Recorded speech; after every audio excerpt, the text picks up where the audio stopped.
তো বন্ধুরা, আপনাদের বাড়িতে কি শাড়ি পুরান হয়ে গেছে, তো এখন আর পরছেন না, ফেলে দিবেন? তো দেখুন, ফেলে দেওয়া শাড়ি দিয়ে কি বানানো যায়। তো এই শাড়িগুলো এখন পুরান হয়ে গেছে, এখন তো আর পরা যাবে না। তো ফেলে দেওয়া যে শাড়ি দিয়ে কি বানানো যায় সে পুরো ভিডিওটা দেখার অনুরোধ রইল।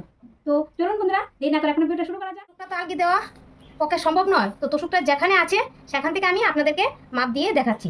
তো যাদের ফিতা আছে তারা ফিতা দিয়ে মাপ দিয়ে নেবেন। তো আমি ফিতা দিয়ে আপনাদেরকে মাপ দিয়ে দেখিয়ে দিচ্ছি। এখান থেকে এতটুকু হয়েছে, আর বাকি আছে 2, 60টি হয়েছিল আর 2, তাহলে 62 হয়েছে এই 5টা। তো এখন আমি লম্বাটাও দেখিয়ে দিচ্ছি। এখানে 60 হয়েছে আর হয়েছে 22, তাহলে কত হলো? 60 হয়েছে এখানে, আর হলো এখানে 22, এখানে 82, তাহলে 82 হলো লম্বা, আর 62 হলো পাশ। বন্ধুরা, এই হলো ফিতার মাপ। আর আমি যে স্টিকটা নিয়েছিলাম, সবার বাড়িতে তো ফিতা নেই, তো যাদের ফিতা নেই তারা এই স্টিকটা আপনারা হাত দিয়ে মেপে নেবেন। তো স্টিকটা আমি দেখিয়ে দিচ্ছি। স্টিকটা তো আপনার আর 2টো স্টিক হয়ে আর 4 আঙ্গুল বাকি আছে। এই হলো স্টিকের মাপ, এটা হলো পাশের মাপ। এবার লম্বাটাও দেখিয়ে দিচ্ছি। তো দেখুন, লম্বা 2টো স্টিক হয়েছে আর 2টো স্টিক হয়েছে, আর 2টো থেকে এতটুকু বাদ হয়েছে, তাহলে আমার 3.25 এই স্টিকটা হয়েছে 3.25। তোষকের জন্য যে কভারটা বানাবো সেটা আমি স্টিক দিয়েও আপনাদেরকে মেপে দেখিয়েছি আর ফিতা দিয়েও দেখিয়েছি। তো যাদের বাড়িতে ফিতা নেই তারা স্টিক দিয়ে করতে পারবেন, আর যাদের বাড়িতে ফিতা আছে তো তারা তো ফিতা দিয়েই করতে পারবেন। তো দেখলেন তো আমার মাপটা কোনটা কত হয়েছে। তো এখন এই মাপে আমি ফেলে দেওয়া শাড়ি দিয়ে এই তোষকের কভার বানাবো। আপনারা দেখুন আমি কীভাবে তোষকের কভারটা বানিয়ে নিই। তো এখন শাড়িটা আমার মাপ দিয়ে নিতে হবে। তো লম্বাটা ছিল 82, আমি এখন 82 নিচ্ছি। দুটো শাড়ি উল্টো দিক করে নিয়েছি। এই যে দেখুন, এটা তো আমি 2 কালার নিয়েছি, আপনারা যে যেমন কালার নিয়ে নেবে। তো আমার এখানে 2টো শাড়ি ছিল, 2 কালার। তো এই যে দেখুন, এটা হলো উল্টো দিক, এর সাইডেরও উল্টো দিক। এখন উল্টো দিকটি সেলাই করে নিচ্ছি। তো আপনারা যদি মেশিন থাকে মেশিনেও সেলাই করে নিতে পারেন। তো যাদের মেশিন নেই তাদের জন্য বলছি, তারা এভাবে হাতে সেলাই করে নিতে পারবেন। সেলাই করে নিয়ে তারপরে আপনারা যেভাবে আমি দেখিয়ে দিয়েছি স্টিক দিয়ে বা ফিতা দিয়ে যে মাপ, তারপরে মেপে কেটে নেবেন। তো দেখুন, শাড়িটা আমার মোটামুটি সেলাই হয়ে গেছে। তো যতটুকু মাপ নেবেন তার থেকেও অল্প বাড়িয়ে সেলাই করবেন, কেননা এটা তো তোষকের কভার, অল্প লুজ হলেও কিছু হবে না।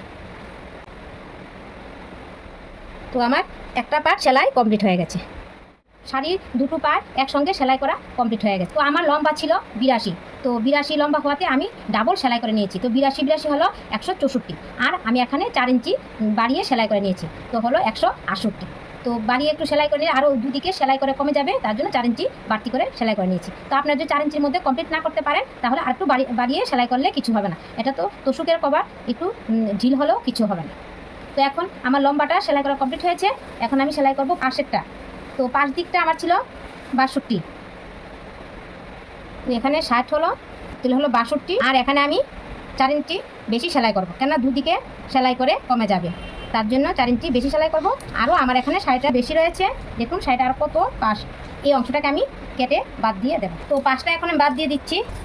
তো আমার হলো পাশে হলো 62, 4 ইঞ্চি বাড়তি দিয়ে নিচ্ছি, মানে 62, পাশ হলো 62 আর 4 ইঞ্চি নিচ্ছি, এটা হলো 63। আমি 4 ইঞ্চি বাড়তি নিয়েছি, বাড়তি সেলাইটা হবে। তো সেই বাড়তি সেলাইয়ের জন্য আমি 4 ইঞ্চি বাড়তি নিয়েছি, আর বাকিটা আমি এখন কেটে বাদ দিয়ে দেবো। এখন কেটে বাদ দিয়ে দিচ্ছি। দেখুন, পাশটাও আমি মেপে কেটে নিয়েছি। তো এখন এই দুটো একসাথে করে এখন এই পাশটা সেলাই করে নেব। তো দেখুন, এই সাইডটাও আমার সেলাই করা কমপ্লিট হয়ে যাচ্ছে।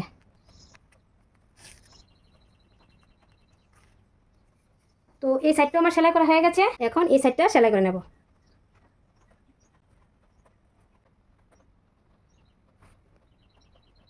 এই সাইডটা আমার সেলাই করা কমপ্লিট হয়ে গেছে। এখন করব এই সাইড।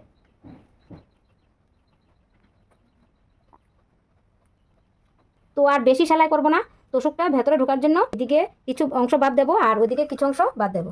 এটুকু জায়গা রেখেছি তোষকটা ভেতরে ঢোকার জন্য, এখন এটুকু জায়গা বাদ দিয়ে বাকি অংশটা আমি সেলাই করে নিচ্ছি।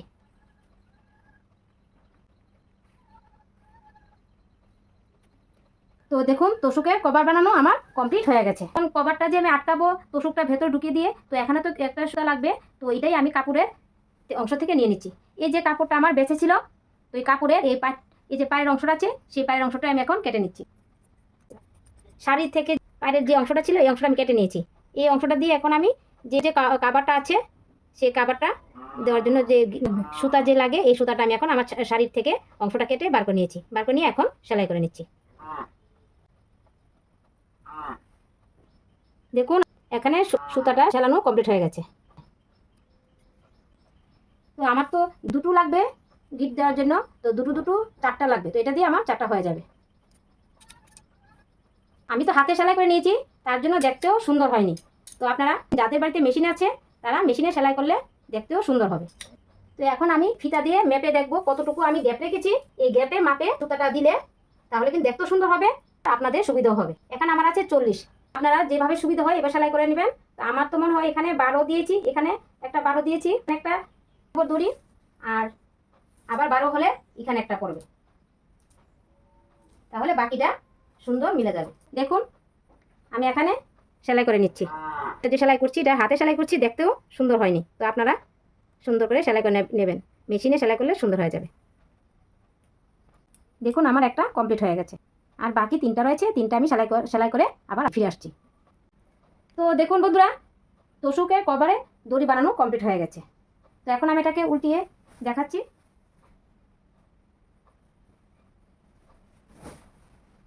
তো দেখুন তোষকের কভার বানানো কমপ্লিট হয়ে গেল। তো আপনাদের বাড়িতে যদি এরকম ফেলে দেওয়া শাড়ি থাকে তাহলে কিন্তু আপনারা তোষকের কভার এভাবে বানিয়ে নিতে পারবেন।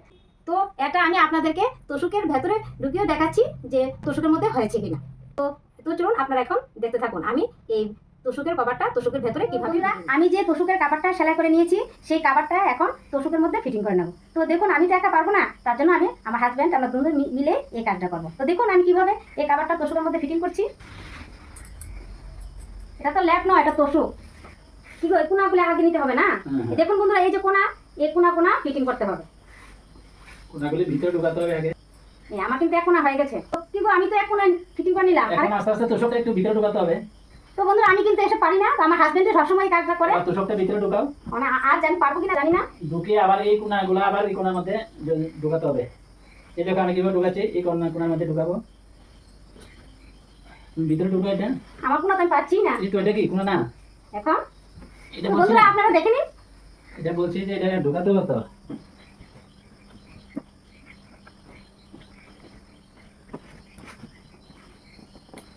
দেখুন আমার হাজবেন্ড কি সুন্দরভাবে ফিটিং করে নিচ্ছে। এটা দাঁড়াও, এটা দাঁড়াও, এবার দাঁড়াও।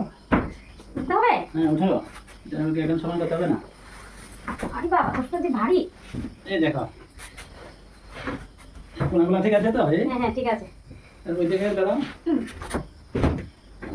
তো কেমন হলো গো এই তো আমি যে খাবারটা বানিয়েছি? খুব সুন্দর তো হয়েছে। কবে বানালে আবার? আমি তো দেখতে পাইনি। সুন্দর খাবার তৈরি করেছো।